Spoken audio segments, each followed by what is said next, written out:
Olá, eu sou Cristiane Dias, enfermeira do Sírio-Libanês. Trouxe a implementação do protocolo de prevenção ao suicídio, repercussão na prática da telesaúde. Na introdução, nós abordamos a saúde digital e o seu impacto no atendimento psicológico remoto, benefícios para pacientes com vulnerabilidades psíquicas e desafios para profissionais de saúde no atendimento à distância. Então, para o profissional de saúde, foi um grande desafio atender esses pacientes com a vulnerabilidade psíquica. Para o paciente, foi um grande benefício a saúde digital, o atendimento remoto, porque esse paciente, no momento da sua crise, ele teve acesso ao profissional de saúde.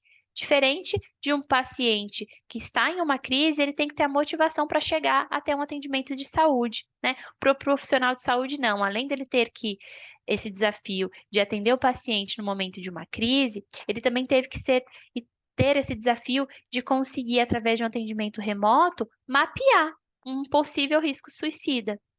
Qual que foi o objetivo? Foi relatar a experiência da construção do protocolo de prevenção ao suicídio e destacar também a importância da ferramenta na prática clínica. Descrição da experiência. Então, identificação da necessidade de direcionamento de condutas. Então, a gente identificou a necessidade do profissional de saúde ter esse amparo. Ele precisa saber identificar um risco de um paciente suicida, né? Prevenir isso. Ele precisa entender tudo isso para ele poder direcionar. Então, é um paciente que tem um risco baixo, ele precisa ser referenciado a um médico de família, ele precisa ser referenciado a um psicólogo, né? Esse paciente ele faz uso de medicamentos, ele não faz, né? É um paciente já com risco alto. Então, a gente precisou identificar essas necessidades para a gente poder dar a direção dessas devidas condutas. Desenvolvimento do protocolo com uma equipe multidisciplinar, então ela contou com médico de família, enfermeiro, psicólogo, psiquiatra. A estrutura, né, do protocolo conteve a abordagem ao paciente, então a forma que esse profissional ele aborda, né, o paciente, a comunicação efetiva, como que ele se comunica, o que ele pergunta, o que ele pode falar, o que ele não deve falar. Então, um pequeno exemplo: falar com um paciente com risco suicida identificado sobre o suicídio, né?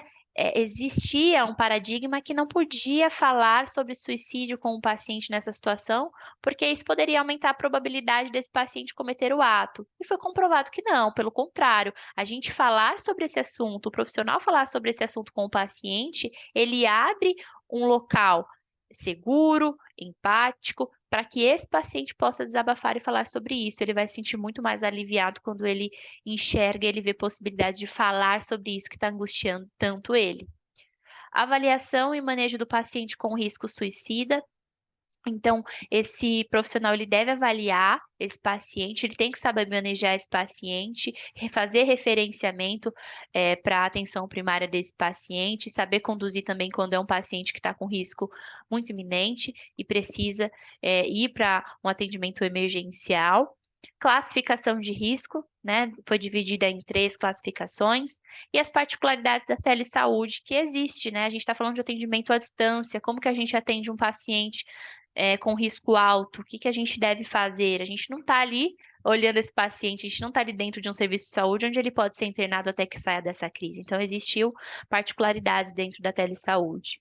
E os resultados, né? O melhor preparo dos profissionais no reconhecimento e acolhimento de pacientes com risco suicida, né? Eu trouxe um exemplo do Pacto de Vida. O Pacto de Vida é uma ferramenta disponibilizada a esses profissionais para que, quando o paciente ele tem os meios do ato suicida, ele entre em contato com a gente para que a gente possa ganhar tempo e tentar fazer com que esse paciente saia dessa crise. Tudo que a gente está falando ali é de ganhar tempo, é conversar com o paciente para a gente tentar sair, né, dessa ideia que ele está.